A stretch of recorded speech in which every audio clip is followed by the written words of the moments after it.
ಶರಾವತಿ ಹಿನ್ನೀರಿನಲ್ಲಿ ತೆಪ್ಪ ಮಗುಚಿ ದುರಂತ ಸಂಭವಿಸಿದೆ. 5 ಯುವಕರ ಪೈಕಿ 3 ನಾಪತ್ತೆಯಾಗಿದ್ದಾರೆ. ಕಳಸವಳ್ಳಿಯ ಶರಾವತಿ ಹಿನ್ನೀರಿನಲ್ಲಿ ಈ ಘಟನೆ ನಡೆದಿದೆ. ಶಿವಮೊಗ್ಗ ಜಿಲ್ಲೆ ಸಾಗರ ತಾಲೂಕಿನ ಕಳಸವಳ್ಳಿಯಲ್ಲಿ ಘಟನೆಯಾಗಿದೆ. ರಾಜು, ಸಂದೀಪ್ ಭಟ್, ಚೇತನ್ ನಾಪತ್ತೆಯಾಗಿದ್ದಾರೆ. ಶರಾವತಿ ಹಿನ್ನೀರಿನಲ್ಲಿ ಅವರು ಮೃತಪಟ್ಟಿರುವಂತಹ ಶಂಕೆ ಈಗ ವ್ಯಕ್ತವಾಗ್ತಾ ಇದೆ. ಮೃತದೇಹಕ್ಕಾಗಿ ಅಗ್ನಿಶಾಮಕ ಸಿಬ್ಬಂದಿಯಿಂದ ಶೋಧ ಕಾರ್ಯ ಅಲ್ಲಿ ನಡೀತಾ ಇದೆ. ವಿನಯ್, ಯಶವಂತ್ ನೀರಿನಲ್ಲಿ ಈಜ್ಕೊಂಡು ಬಚಾವಾಗಿ ಬಂದಿದ್ದಾರೆ. ರಾಜು, ಸಂದೀಪ್ ಭಟ್, ಚೇತನ್ ಅನ್ನೋರು ಈಗ ನಾಪತ್ತೆಯಾಗಿದ್ದಾರೆ. ಶರಾವತಿ ಹಿನ್ನೀರಿನಲ್ಲಿ ಮೃತಪಟ್ಟಿರುವ ಶಂಕೆ ಈಗ ವ್ಯಕ್ತವಾಗ್ತಾ ಇದೆ. ಶರಾವತಿ ಹಿನ್ನೀರಿನಲ್ಲಿ ತೆಪ್ಪ ಮಗುಚಿ ದುರಂತ ಸಂಭವಿಸಿದೆ. 5 ಯುವಕರ ಪೈಕಿ 3 ನಾಪತ್ತೆಯಾಗಿದ್ದು, 2 ಈಜಿಕೊಂಡು ದಡವನ್ನ ಸೇರಿದ್ದಾರೆ.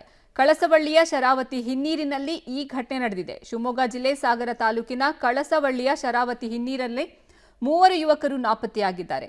ರಾಜು, ಸಂದೀಪ್ ಭಟ್, ಚೇತನ್ ಅನ್ನೋರು ನಾಪತ್ತೆಯಾಗಿದ್ದು, ಅಲ್ಲಿನ ಅಗ್ನಿಶಾಮಕ ಸಿಬ್ಬಂದಿಯಿಂದ ಶೋಧ ಕಾರ್ಯ ನಡೆಸಲಾಗ್ತಾ ಇದೆ.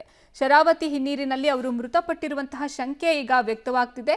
ವಿನಯ್ ಹಾಗೂ ಇವ್ರ ಜೊತೆ ಯಾರು ಹೋಗಿದ್ರು, ವಿನಯ್ ಹಾಗೂ ಯಶವಂತ್ ಅನ್ನೋರು ನೀರಿನಲ್ಲಿ ಈಜಿಕೊಂಡು ಬಂದು ಬಚಾವಾಗಿದ್ದಾರೆ. ಇನ್ನುಳಿದ 3 ನಾಪತ್ತೆಯಾಗಿದ್ದು, ಅವರಿಗಾಗಿ ಶೋಧ ಕಾರ್ಯ ಮುಂದುವರಿತಾ ಇದೆ. ಹಿನ್ನೆಲೆ ಸಂಜೆ ಆಗ್ತಿದ್ದಂತೆ ಶೋಧ ಕಾರ್ಯಾಚರಣೆಯನ್ನ ನಿಲ್ಲಿಸಿದ್ದು, ಮತ್ತೆ ಪುನಃ ನಾಳೆ ಶೋಧ ಕಾರ್ಯಾಚರಣೆ ಮುಂದುವರಿಸುವಂತಹ ಸಾಧ್ಯತೆ ಇದೆ.